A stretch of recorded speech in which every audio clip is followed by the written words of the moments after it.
Hello, welcome to my YouTube channel. आज हम हिंदी साहित्य की रचनाओं को ट्रिक के साथ याद करेंगे। फर्स्ट कवि है रामधारी सिंह दिनकर। इस कवि की रचनाओं को हम महाभारत के युद्ध से रिलेटेड करके याद रख सकते हैं। जैसे कि महाभारत का युद्ध कहाँ पर हुआ था? कुरुक्षेत्र में हुआ था। तो इस कुरुक्षेत्र में युद्ध हुआ था। युद्ध से हम याद रखेंगे द्वंद्व गीत को। और युद्ध कैसा हुआ था? हुंकार तरीके से हुआ था। तो इससे रखेंगे हम याद, हुंकार तरीके से हुआ था, तो इससे रखेंगे हम हुंकार। और जब युद्ध हुआ था तो वहां पर बहुत सारे वीर घायल हो गए थे, उनको औषधि लगाई गई। या रसवंती होता है औषधि। रेणुका, रेणुका का मतलब होता है धूल। यानी कि जब महाभारत का युद्ध हो रहा था तो मैदान में क्या धूल, बहुत सारी धूल उड़ रही थी। यानी कि वीर लड़ने के लिए इधर उधर भाग रहे थे। तो वो इससे याद रखेंगे रेणुका।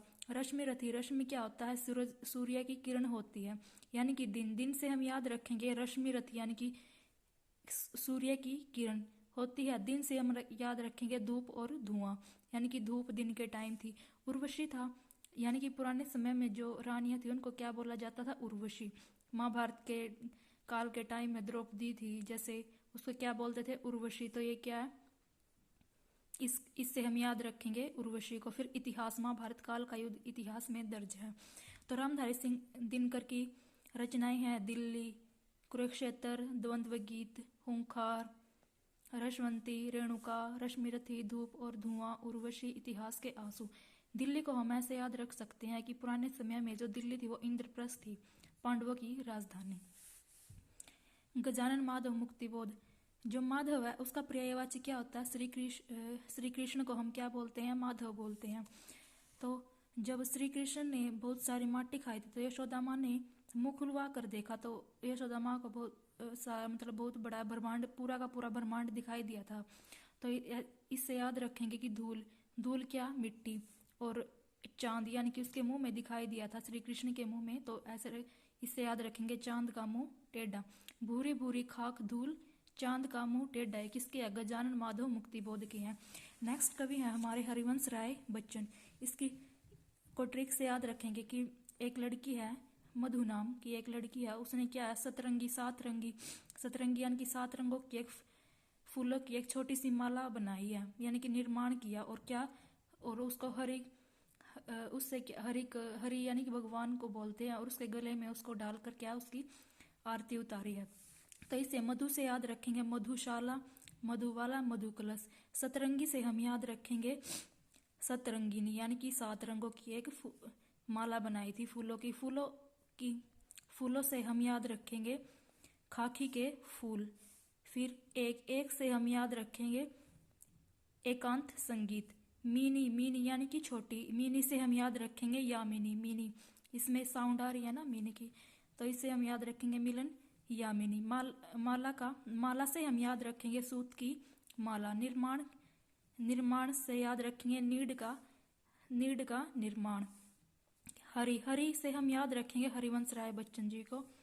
आरती उतारी से याद रखेंगे आरती और अंगारे। इस तरह से क्या हरिवंश राय बच्चन है जो इनकी रचनाएं हैं मधुशाला, मधुबाला, मधु कलश, खाकी के फूल, एकांत संगीत, सूत की माला, नीड का निर्माण, आकुल अंतर, सतरंगिनी, मिलनियामिनी, आरती और अंगारे।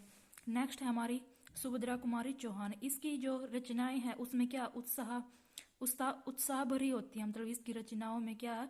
उत्साहित होता। जैसे कि झांसी की रानी है, उत्साह भरी कविता थी जो झांसी की रानी थी।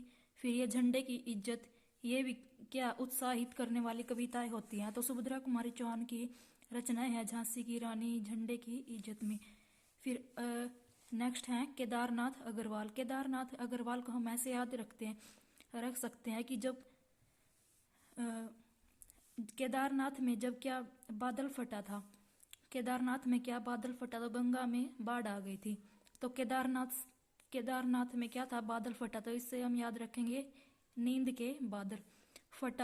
फटा यानी कि टूटा, इस टूटा याद रख लेंगे फटा की जगह। तो जो शिलाएं तोड़ते हैं, ये क्या हो गया? यानी कि केदारनाथ में जब बादल टूटा तो गंगा में बाढ़ आ गई। नींद के बादल, जो शिलाएं तोड़ते हैं युग की गंगा, ये किसकी हो गई? केदारनाथ अग्रवाल की रचनाएं हो गई। धर्मवीर भारती की है जो रचनाएं, वो क्या है? गुनाहों का देवता, सूरज का सातवां घोड़ा, कनुप्रिया, ठंडा लोहा, अंधा युग। इसको हम ऐसे याद रखेंगे कि गुनाहों का देवता सात, यानी कि गुनाहों का देवता घोड़े पर बैठकर आया और उसने क्या? धर्मवीर को के कान की कनपटी पर लोहे की एक छड़ मारी जिससे वह अंधा होकर गिर पड़ा। इसको हम ऐसे याद रखेंगे। अगर वीडियो अच्छी लगी हो तो लाइक, शेयर एंड सब्सक्राइब करें। Thank you.